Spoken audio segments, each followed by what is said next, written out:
Hey guys! When people imagine an empress, they usually picture wealth, power, and endless luxury. After all, Byzantine empresses lived at the heart of one of the most sophisticated empires in history. But behind the gold, silk, and ceremony was a world of constant danger, political intrigue, and crushing expectations. For many women who wore the imperial crown, life was anything but glamorous. Tonight, we're exploring why being a Byzantine empress was far worse than you might think. Imagine waking up in one of the richest palaces on earth. Outside your window stands the greatest city in Europe. Merchant ships from Egypt, Italy, and the Black Sea crowd the harbor. Golden domes sparkle in the morning sunlight. Servants wait outside your chamber, ready to fulfill your every command. You wear silk worth more than many people will earn in a lifetime. You dine from silver plates. Thousands bow when you enter a room. You are the empress of the Byzantine Empire. And yet, you are terrified. Not because foreign armies are approaching the city walls. Not because of plague or famine. But because someone inside your own palace may be planning to destroy you. A trusted advisor could secretly support a rival faction. A powerful general might decide he wants the throne. Even members of your own family could become enemies overnight. In the Byzantine Empire, being an empress wasn't simply a glamorous royal title. It was one of the most dangerous jobs in the medieval world. For more than 1,000 years, emperors and empresses ruled from Constantinople, the magnificent capital of the Eastern Roman Empire. Their wealth was legendary. Their ceremonies dazzled visitors. Their power stretched across continents. But behind the glittering image existed a reality filled with fear, intrigue, betrayal, and constant uncertainty. Many empresses spent their lives navigating a world where a single mistake could lead to exile, imprisonment, or death. Tonight, we're stepping behind the palace curtains to discover what life was really like for the women who sat beside the Byzantine throne. And as you'll soon see, the crown often felt more like a burden than a privilege. Chapter 1. Welcome to Constantinople. To understand the life of a Byzantine empress, we first need to visit the city where she lived. Constantinople. Founded by Emperor Constantine in the 4th century, the city occupied one of the most strategic locations on Earth. Europe lay on one side, Asia on the other. The waters of the Bosporus connected the Black Sea to the Mediterranean. Whoever controlled Constantinople controlled some of the most important trade routes in the world. Travelers approaching the city were often stunned by what they saw. Gigantic walls stretched for miles. Harbors overflowed with ships. Churches and palaces dominated the skyline. Many visitors believed they had arrived at the center of civilization itself. For centuries, Constantinople was among the largest and wealthiest cities anywhere on Earth. While many Western European cities struggled through the early Middle Ages, Constantinople remained a bustling metropolis filled with merchants, scholars, craftsmen, soldiers, priests, and nobles. The city was noisy, crowded, colorful, and occasionally violent. Its streets were packed with people speaking dozens of languages. Goods arrived from across 3 continents. Spices from the East, silks from Asia, ivory from Africa, wine from Greece. The empire's wealth flowed through its markets. At the center of everything stood the Great Palace. This vast complex served as the heart of imperial power. From the outside, it appeared magnificent. Inside, however, it was something entirely different. Because the palace was not merely a residence.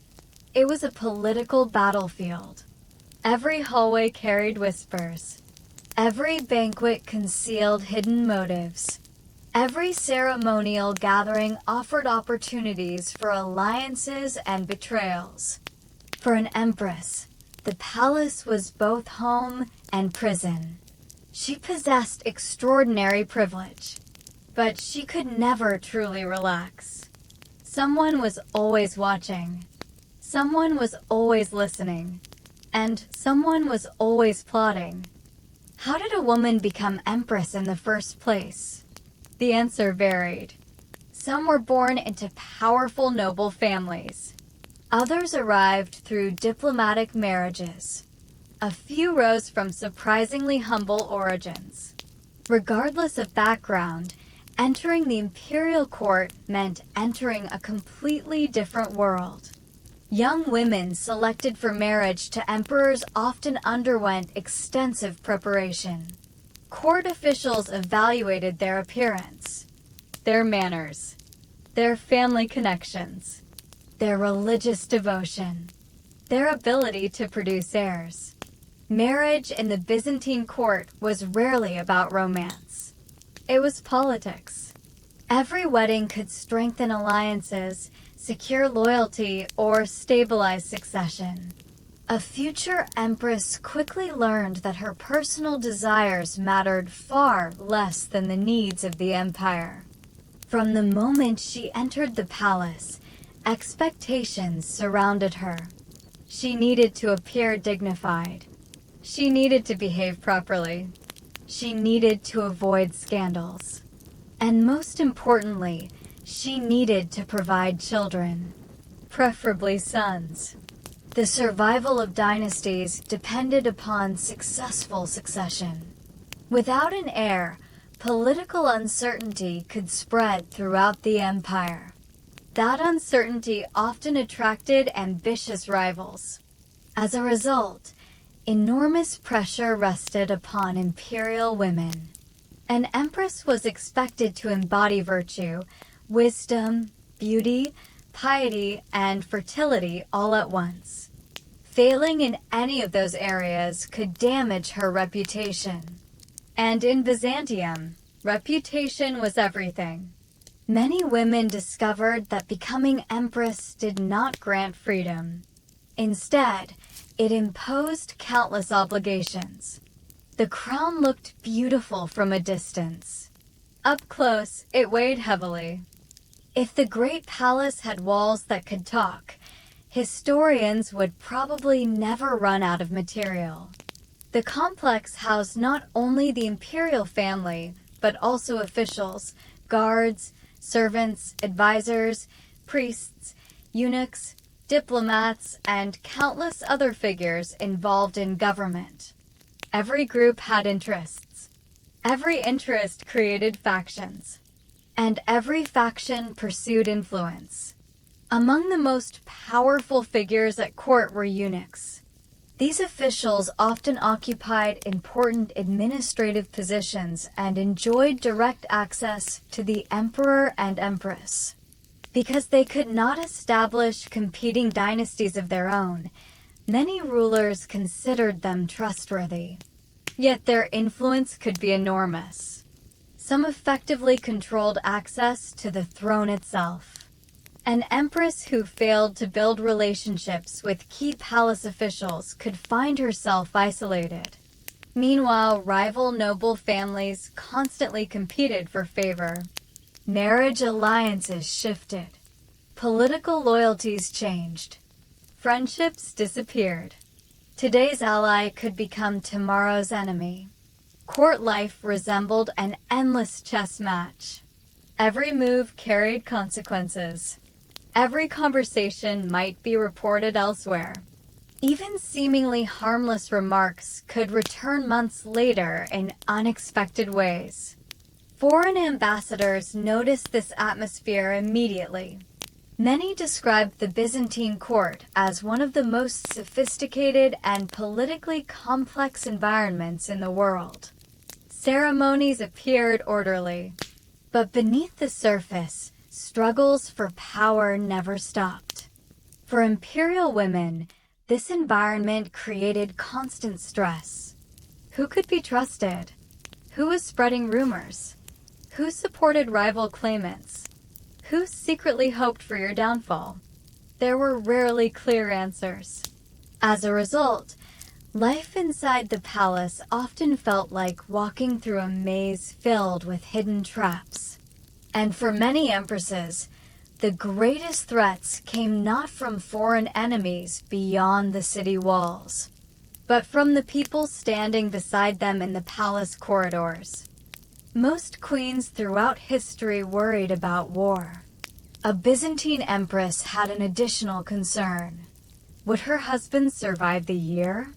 The Byzantine Empire possessed one of the longest and most dramatic histories of political intrigue ever recorded. Emperors did not always die peacefully in bed. Some were poisoned. Some were overthrown. Some were imprisoned. Others were mutilated, exiled, or murdered by rivals who wanted the throne for themselves. For an empress, this created a permanent atmosphere of uncertainty. Imagine spending years building influence at court. You learn which officials support you. You establish relationships with powerful families. You secure your children's future. Then one night, everything changes. A group of soldiers storms the palace. The emperor is arrested. A rival claimant is proclaimed ruler. Within hours, the political world you carefully built has vanished. This happened repeatedly throughout Byzantine history. The throne was never completely secure. Military commanders often held enormous power. Popular generals returning from successful campaigns could become dangerous. The army might begin viewing them as better candidates for the throne than the current emperor. Once that happened, civil war often followed. And when emperors fell, their families usually fell with them. An empress could lose her status overnight. The jewels, the servants, the influence, the respect, gone. What replaced them was often fear. Would the new ruler spare her? Would her children be allowed to live? Would they be forced into exile? No one knew. The uncertainty was terrifying. Many imperial women lived for years knowing that a single political crisis could destroy everything they had. The crown was never secure. It was merely borrowed until the next crisis arrived. If you were lucky, losing power did not mean death. It meant exile. Unfortunately, exile could be almost as devastating. Throughout Byzantine history, monasteries became convenient destinations for unwanted political figures. Former empresses, widowed queens, political rivals, potential claimants. Many found themselves sent away from court and confined to religious institutions. Officially, these women were dedicating themselves to spiritual life. In reality, they were often being removed from politics. The strategy was effective. A woman living quietly inside a monastery could no longer build alliances or influence government affairs. She became politically harmless, at least in theory. For some former empresses, the transition was shocking. One day they lived in palaces decorated with gold mosaics. The next, they occupied simple rooms surrounded by stone walls and strict routines. Many never returned to public life. Others spent decades watching events unfold from a distance, powerless to intervene. And exile wasn't limited to monasteries. Some imperial women were sent to distant provinces. Others were placed under house arrest. Property could be confiscated. Titles could disappear. Friends could abandon them. What made exile especially frightening was how quickly it could happen. An empress did not need to commit a crime. She simply needed to become inconvenient. Political necessity often mattered more than justice. As a result, every imperial woman understood an uncomfortable truth. The palace doors opened both ways. One day you entered as royalty. The next day you might leave as a prisoner. Among all the expectations placed upon a Byzantine empress, one stood above the rest. Produce an heir.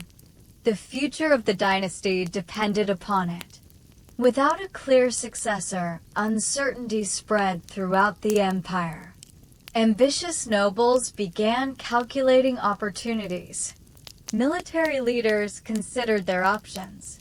Foreign enemies watched carefully. A succession crisis could destabilize everything. Because of this, enormous pressure fell upon imperial women. A successful birth brought celebration. A healthy son brought relief. An heir represented continuity, stability, security. But childbirth in the medieval world was dangerous. Even wealthy women faced serious risks. Complications could emerge suddenly. Infections were common. Medical knowledge remained limited. Every pregnancy carried uncertainty. An empress, therefore, faced a difficult reality. The empire needed children, but producing those children could cost her life. The emotional burden was immense. If years passed without an heir, rumors began spreading. Some blamed the empress. Others questioned the future of the dynasty. Court factions might even encourage the emperor to seek another marriage. The situation became even more complicated when multiple sons existed. Instead of solving political problems, several heirs could create new ones. Brothers competed. Supporters formed rival factions. Family tensions escalated. History is filled with examples of royal siblings fighting over succession. The Byzantine Empire was no exception. Ironically, producing heirs often created the very conflicts it was meant to prevent. For an empress, motherhood was not simply a personal experience. It was a political responsibility with consequences for an entire empire. Popular culture often focuses on powerful emperors, but some of the fiercest political struggles occurred among the women of the palace. The Byzantine court could contain multiple influential female figures at the same time. There might be an empress, a dowager empress, an emperor's mother, imperial sisters, powerful noblewomen. Each possessed connections, ambitions, and supporters. Each wanted influence. And influence was a limited resource. One of the most powerful figures in Byzantine politics was often the emperor's mother. If her son reached the throne at a young age, she might serve as regent and effectively govern the empire herself. Even after he became an adult, her influence could remain substantial. This occasionally created tension with the empress. Who truly held authority? Who controlled access to the emperor? Who shaped important decisions? The answers were not always clear. Former empresses also presented challenges. A previous ruler's widow might still possess supporters. A respected royal woman could become a rallying point for opposition factions. Even young princesses sometimes played important political roles through marriage alliances. As a result, palace life frequently resembled a complicated web of relationships. Friendships formed. Alliances shifted. Rivalries intensified. And because everything occurred within a relatively confined environment, tensions rarely disappeared completely. An empress could not simply ignore her competitors. She encountered them during ceremonies, religious observances, family gatherings, state events. Every interaction carried political significance. A smile could signal support. A snub could spark rumors. A marriage proposal could alter the balance of power. Navigating this environment required intelligence, patience, and caution. The women who survived longest at court were often those who understood people as well as politics. Because in Byzantium, influence did not belong solely to the emperor. Many of the empire's most important struggles unfolded behind palace doors, among women whose names are often forgotten today. And some of them would prove every bit as formidable as the men who officially ruled the empire. Religion touched every aspect of life in the Byzantine Empire. It shaped politics. It shaped culture. It shaped law. And it often determined who held power. To modern observers, theological arguments from over 1,000 years ago may seem obscure. But for Byzantines, they were matters of enormous importance. People debated the nature of Christ. They argued about church authority. They fought over sacred images. And sometimes those disagreements shook the empire itself. For an empress, navigating this environment was extremely dangerous. Supporting the wrong religious faction could alienate powerful bishops. Backing the wrong church leader could create enemies throughout the empire. Remaining neutral wasn't always possible either. Everyone wanted to know where the imperial family stood. And once an empress expressed an opinion, her words carried tremendous weight. Religious leaders frequently sought imperial support. Monasteries competed for influence. Church councils attracted attention from across the Christian world. The palace and the church became deeply intertwined. As a result, many empresses found themselves involved in theological disputes, whether they wanted to be or not. Some actively shaped religious policy. Others attempted to mediate conflicts. A few became symbols for entire religious movements. The risks were significant. Religious controversies could split cities, divide families, and provoke riots. An empress who backed the losing side might see her reputation destroyed. Yet avoiding involvement was nearly impossible. The Byzantine Empire expected its rulers to protect the faith. That responsibility extended to the women who shared the throne. And nowhere would this become more evident than in the story of one remarkable woman. A woman who rose from humble beginnings to become one of the most influential empresses in history. Her name was Theodora. Among all Byzantine empresses, few have captured the imagination of historians like Theodora. Her story sounds almost too extraordinary to be true. She was not born into a powerful dynasty. She was not the daughter of a wealthy aristocrat. Instead, she came from a relatively modest background. Her father reportedly worked in connection with the entertainment world of Constantinople. As a young woman, Theodora experienced a life very different from that of most future empresses. Ancient sources describe her involvement in public performances, though historians continue to debate the accuracy and exaggerations found in these accounts. What is certain is that her path to power was highly unusual. At some point, her life intersected with that of a rising political figure named Justinian. Unlike many aristocrats, Justinian recognized something extraordinary in her. She was intelligent, sharp-minded, fearless, and unusually perceptive about human nature. The relationship transformed both of their lives. When Justinian eventually became emperor, Theodora became empress.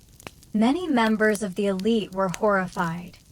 Some believed her background made her unsuitable for such an exalted position. Others underestimated her completely. That proved to be a mistake. Because once she entered the palace, Theodora demonstrated remarkable political skill. She advised Justinian. She participated in state affairs. She cultivated allies.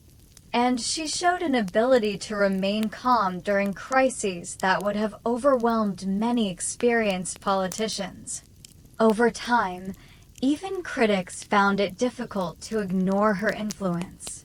She became one of the most powerful women in the empire. Yet her greatest test was still ahead. Within a few years, Constantinople would erupt into chaos, and the fate of the empire would hang by a thread. The year was 532. At first, the unrest seemed manageable. Constantinople was no stranger to public disorder. Crowds gathered frequently. Political tensions often simmered beneath the surface. But this time was different. The city's famous chariot racing factions, the Blues and the Greens, had become deeply dissatisfied. Their grievances multiplied. Anger spread. Then violence exploded. Soon enormous crowds filled the streets. Government buildings burned. Authorities lost control. The situation spiraled rapidly. What began as unrest transformed into one of the most dangerous crises in Byzantine history. The rioters shouted a single word: Nika, victory. The crowds grew larger. The destruction intensified. Entire sections of the city went up in flames. Even the magnificent Hagia Sophia suffered damage. As the situation deteriorated, panic spread through the palace. Many advisors concluded that the empire was finished. Some urged Emperor Justinian to flee. The capital appeared lost. The throne seemed doomed. According to later accounts, it was at this critical moment that Theodora delivered one of history's most famous speeches. While others discussed escape, she rejected the idea. An emperor who abandoned his throne, she argued, would never truly recover his dignity. Royal power, she suggested, was worth risking everything to preserve. Whether every word was recorded accurately remains uncertain. But the message was clear. Theodora refused to run. Her determination changed the course of events. Inspired or perhaps pressured by her resolve, Justinian chose to stay. Loyal forces were organized. A brutal counterattack followed. Imperial troops entered the Hippodrome, where thousands of rioters had gathered. What happened next was horrific. The massacre that followed left tens of thousands dead. By the end of the crisis, the rebellion had been crushed. The throne survived. The empire endured. And Theodora's reputation was transformed forever. She was no longer simply the emperor's wife. She had become one of the key figures responsible for saving the regime. The episode revealed a crucial truth about Byzantine empresses. In moments of crisis, some wielded far more influence than outsiders realized. While political intrigue occupied much of an empress's life, appearances also mattered enormously. The Byzantine court loved ceremony. Everything was designed to impress. Foreign ambassadors, visiting nobles, religious leaders, ordinary citizens. Everyone who encountered the imperial court was meant to be overwhelmed by its magnificence. As a result, empresses lived under constant scrutiny. Their clothing mattered. Their jewelry mattered. Their posture mattered. Their behavior mattered. Nothing escaped attention. Silks imported from distant regions adorned the imperial family. Gold embroidery decorated ceremonial garments. Pearls and precious stones reflected wealth and authority. These outfits were not simply fashion statements. They were political tools. Every appearance reinforced the image of imperial power. Visitors often described court ceremonies with amazement. The elaborate rituals appeared almost theatrical.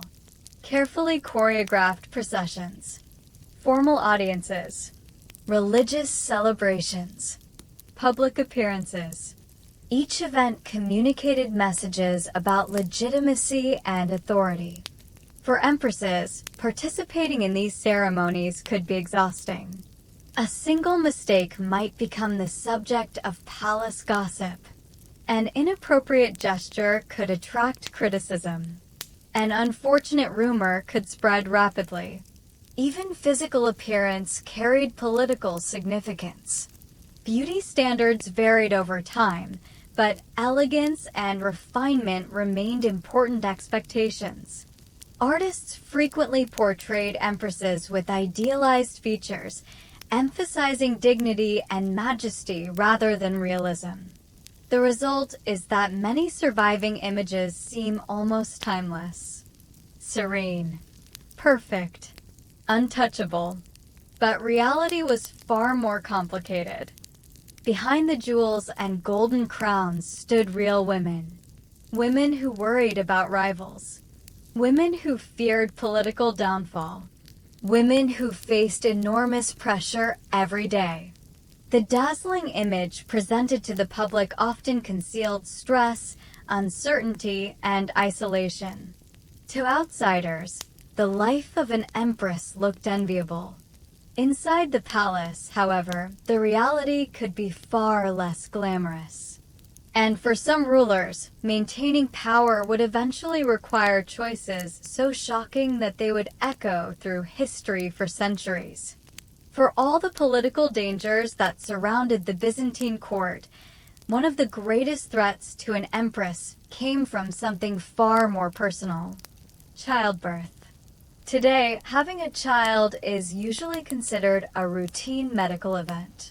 In the medieval world, it was anything but routine. Every pregnancy carried serious risks. Complications could arise without warning.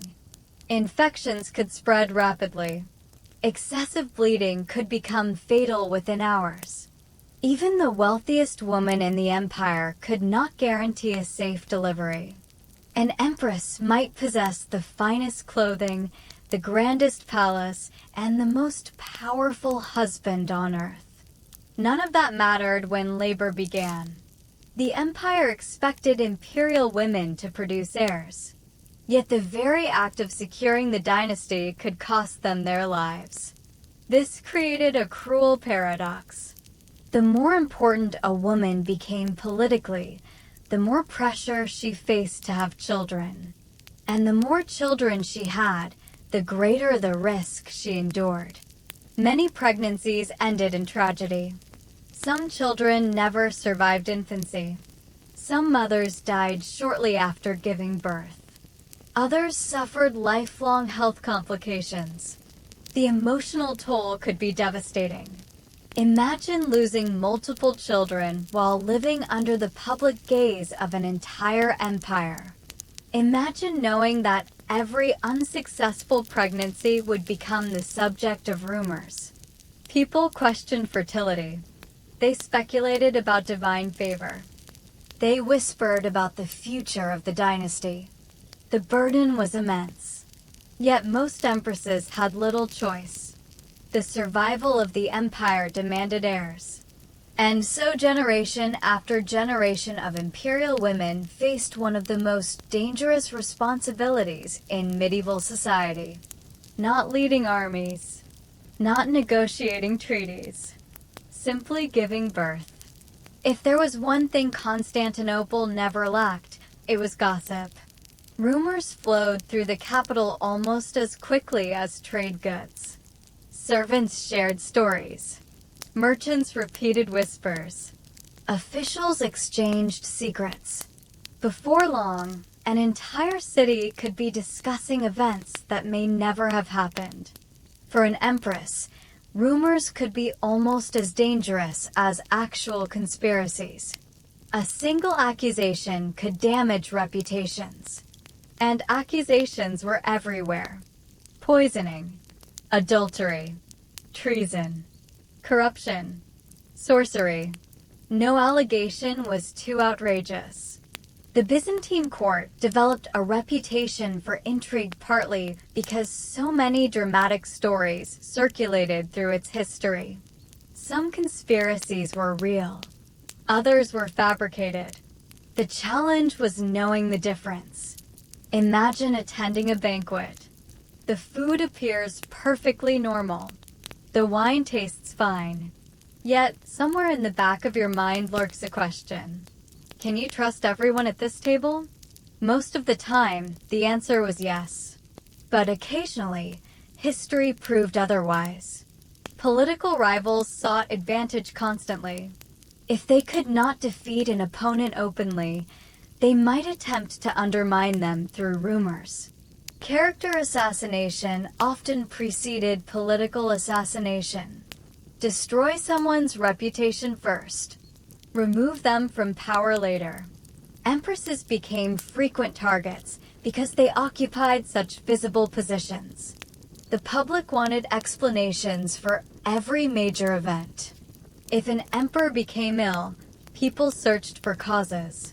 If political tensions emerged, they looked for hidden actors. If a succession crisis developed, blame needed to fall somewhere. The empress often became an easy target. Whether guilty or innocent mattered less than public perception. And in a world where information traveled through gossip rather than newspapers, perception could become reality remarkably quickly. The palace glittered with gold. But beneath the surface, suspicion never disappeared. Few figures in Byzantine history inspire as much fascination as Irene. Not because she became empress. Many women held that title. What made Irene extraordinary was that she eventually ruled alone. And the path she took to achieve that power remains one of the most controversial stories in medieval history. Born in Athens during the 8th century, Irene entered imperial politics through marriage. When her husband died, their son inherited the throne. However, he was still a child. As a result, Irene became regent. At first, this arrangement seemed normal. Throughout history, royal mothers had frequently governed on behalf of young rulers. But as the years passed, tensions emerged. Mother and son increasingly disagreed. Court factions formed around both figures. Political competition intensified. The situation grew unstable. Then events took a shocking turn. Determined to retain control, Irene moved against her own son. He was arrested, blinded, and removed from power. The act stunned contemporaries. In Byzantine political culture, blinding was often used to eliminate rivals because a physically impaired person was considered unfit to rule. It allowed opponents to be removed without immediate execution. Yet this case was different. The victim was her own child. The event became one of the most infamous episodes in Byzantine history. Afterward, Irene ruled alone. Remarkably, she did not merely act as regent. She governed in her own right. For a time, she effectively stood at the head of the empire. Supporters viewed her as a capable ruler. Critics saw her as ruthless and ambitious. Perhaps both descriptions contained elements of truth. Whatever judgment one makes, Irene demonstrated something extraordinary. A woman could exercise immense power within the Byzantine political system. But obtaining and maintaining that power often required choices that carried enormous moral and political costs. Her story remains a reminder that the Byzantine throne rewarded strength. Yet it also demanded sacrifices that few people would willingly make. What was daily life actually like for a Byzantine empress? Surprisingly, much of it involved work. Modern depictions often focus on luxury. And certainly, luxury existed. The palace contained magnificent halls, beautiful gardens, decorated chapels, fountains, private apartments, treasures collected from across the known world. Yet life inside the great palace was far from leisurely. An empress followed a demanding schedule. Religious observances occupied significant time. The Byzantine court took ceremonial duties extremely seriously. Attendance at services was often expected. Public appearances required preparation. Formal audiences demanded careful attention. Visitors arrived regularly. Foreign ambassadors, church leaders, noble families, government officials. Each meeting carried political significance. Even seemingly routine conversations could influence future events. An empress also managed charitable activities. Many sponsored hospitals, monasteries, churches, orphanages. Acts of generosity enhanced both personal reputation and imperial legitimacy. These projects were not merely symbolic. They often provided real assistance to people throughout the empire. Meanwhile, family responsibilities continued. Children required education. Marriage alliances required planning. Relationships with relatives demanded careful management. And all of this occurred while navigating the endless complexities of palace politics. Privacy was rare. Servants surrounded the imperial family.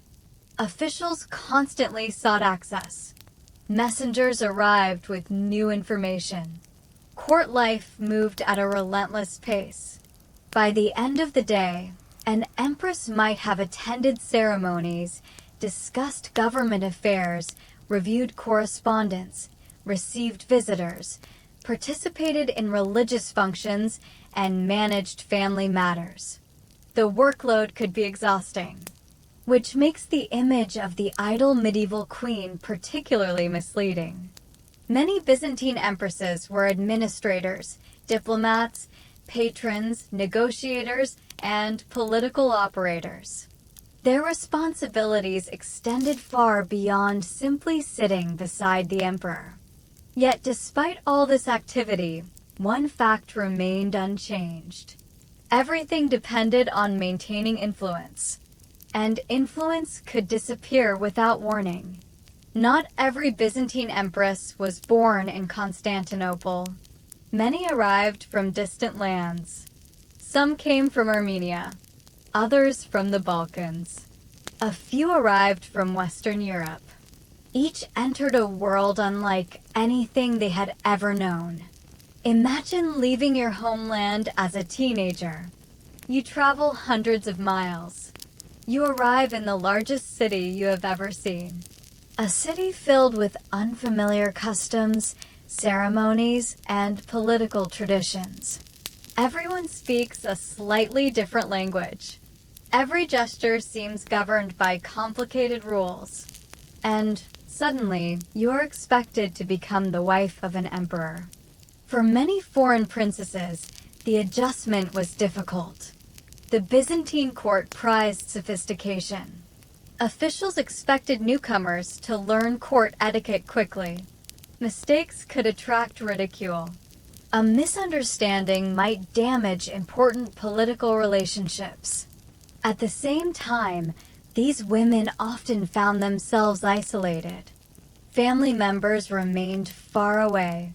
Trusted childhood friends were absent. The palace could feel lonely despite being crowded with thousands of people. Yet some adapted remarkably well. They learned the language. They mastered court customs. They built alliances and gained influence. Others never fully adjusted. Their stories remind us that becoming empress often meant abandoning one life completely and starting another under extraordinary pressure. Most rulers want to be loved. In Byzantium, popularity could be surprisingly dangerous. If the public adored an empress, rivals became nervous. A beloved figure could influence public opinion. She might become a political symbol. She could attract supporters independent of the emperor. That made ambitious politicians uncomfortable. Yet being unpopular carried its own risks. Public hostility could weaken authority. Riots might erupt. Enemies could exploit dissatisfaction. As a result, empresses faced a delicate balancing act. They needed admiration, but not too much. Influence, but not enough to appear threatening. Visibility, but not so much that they overshadowed others. The challenge became especially difficult during periods of political instability. Every public appearance was scrutinized. Every charitable act was interpreted politically. Every rumor affected perceptions. In many ways, Byzantine rulers faced a problem familiar even today. Public image mattered enormously. The difference was that mistakes sometimes cost people their freedom or their lives. Every dynasty believes it will last forever. History usually disagrees. The Byzantine Empire witnessed the rise and fall of numerous ruling families. Some survived for generations. Others disappeared almost overnight. When dynasties collapsed, the consequences could be devastating for imperial women. A new ruler rarely wanted potential rivals nearby. Former empresses became political liabilities. Young princes represented possible future threats. Royal daughters could become valuable bargaining chips. The transition from power to vulnerability happened quickly. One week a family might preside over elaborate ceremonies. The next week they could be prisoners. History contains countless examples.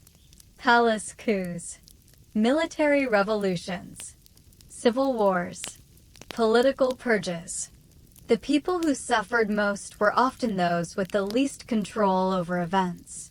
Children born into imperial families never chose their position. Yet they frequently paid the highest price when power changed hands. For empresses, the collapse of a dynasty represented the ultimate nightmare. Everything they had worked to build could disappear in an instant. And unlike ordinary citizens, they could not simply fade into obscurity. Their names carried political significance, which meant danger followed them even after they lost power. As the centuries passed, the Byzantine Empire faced increasing challenges. Territories were lost. Resources declined. Enemies pressed from multiple directions. Internal divisions weakened stability. The empire survived crises that would have destroyed many states. Yet survival came at a cost. Civil wars became more frequent. Political struggles intensified. Economic pressures mounted. The palace remained magnificent, but the foundations beneath it grew weaker. For empresses, life became even more uncertain. Periods of instability increased the likelihood of conspiracies. Succession disputes multiplied. Foreign threats heightened political tensions. The margin for error became smaller and smaller. Yet despite these challenges, the empire endured for centuries longer than many expected. Generation after generation continued the struggle. Emperors ruled. Empresses advised. Families rose and fell. The machinery of government continued operating. But eventually, even the most resilient empire reaches a breaking point. And for Byzantium, that moment arrived in the 15th century. By 1453, the Byzantine Empire was only a shadow of its former self. The mighty state that had once dominated the eastern Mediterranean had been reduced largely to Constantinople and a few surrounding territories.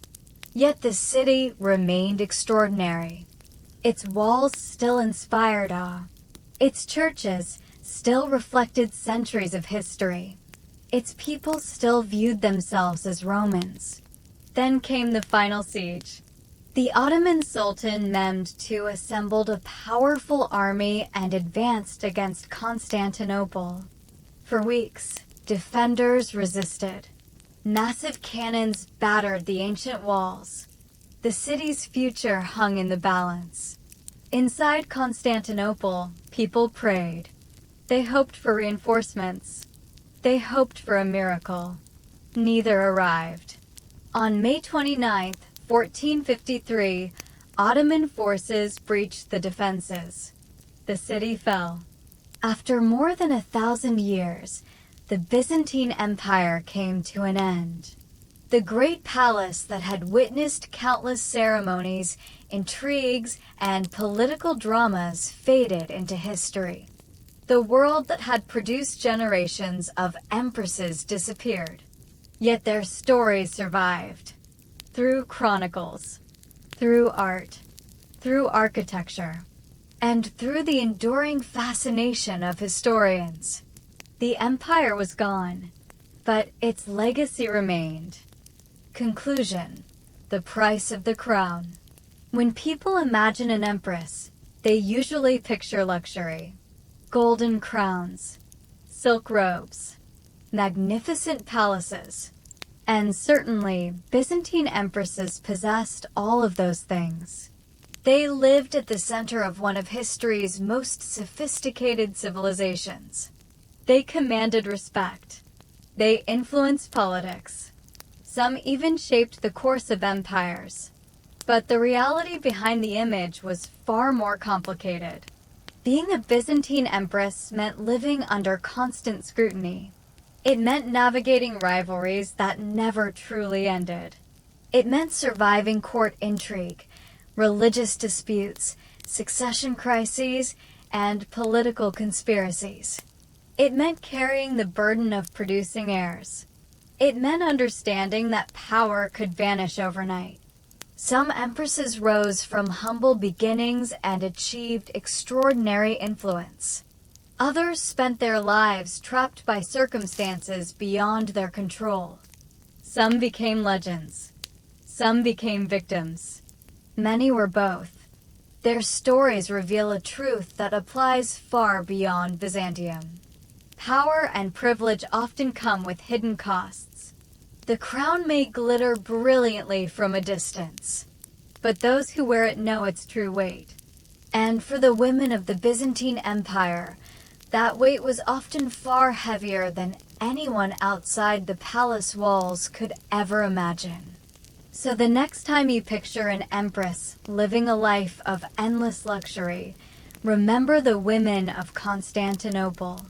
Because behind every jeweled crown stood a human being navigating one of the most dangerous political environments in history. And sometimes, simply surviving was the greatest achievement of all. Thank you for joining us on this journey through the fascinating world of the Byzantine Empire. Sleep well.